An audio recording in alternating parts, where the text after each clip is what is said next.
Quaid সাহেব রহমাতুল্লাহ আলাইহি আমাদেরকে যেন ঐক্যের আহ্বান করে গেলেন।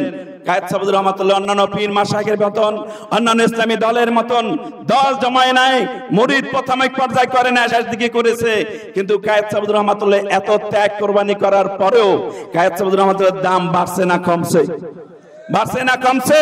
কায়েদ সাহেব রহমাতুল্লাহ এমন এক নাম, এমন একটা প্রতিষ্ঠান, এমন এক ব্যক্তি যার কথা শুনলে পৃথিবীর এমন কোন মানুষ নাই, সে হিন্দু হোক আর মুসলিম হোক, যে তার আলেম হোক, কায়েদ সাহেব রহমাতুল্লাহ নাম শুনলে শ্রদ্ধা করে না। আমরা দেখেছি, ঠিক কিনা বলো? কারণ কায়েদ সাহেব রহমাতুল্লাহ আলাইহি 2001 সালে সর্বশেষ হজে গেছিলেন। কেন তার এত কারামত?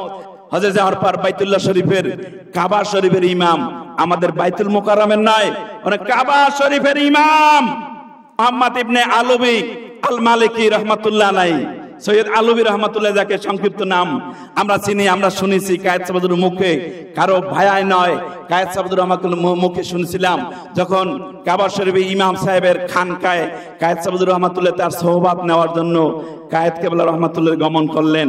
কায়েদ সাহেবের রহমাতুল্লাহ হুজুরের মুখে শোনা বিশাল মাহফিলের ময়দান, অনেক মানুষ ওই সাইদ আলী রহমাতুল্লাহকে দেখার জন্য, তার সোহবাতের জন্য বসা আছে। অনেক দূর থেকে যখন কায়েদ সাহেব রহমাতুল্লাহকে দেখলেন, সাথে সাথে ওই কাবার ইমাম সৈয়দ আলবী রহমাতুল্লাহ আলাইহি তার নিজ আসন থেকে, চেয়ার থেকে দাঁড়িয়ে গেলেন। বলেন সুবহানাল্লাহ। কায়েদ সাহেব রহমাতুল্লাহ দাঁড়িয়ে তাকে ইশারা করলেন, তার অনুসারীদেরকে, খাদেমদেরকে, যেন এই হুজুরকে তাকে কাছে নিয়ে আসার জন্য তিনি দাঁড়িয়ে পড়লেন, বসলেন না। কায়েদ সাহেব রহমাতুল্লাহ কাছে আসার পর ওই সাইয়্যিদ আলবী রাহমাতুল্লাহ আলাইহি কাবা শরীফের ইমাম সাহেবের চেয়ার ছেড়ে দিলেন, ওই চেয়ারে কায়েদ সাহেব রহমাতুল্লাহকে বসার জন্য। বলেন সুবহানাল্লাহ। কায়েদ সাহেব রহমাতুল্লাহ আরবিতে উত্তর দিলেন, সম্ভব না আমার পক্ষে কাবার ইমামের সামনে বসা, কাবার ইমাম মাওলাদ রাসূল।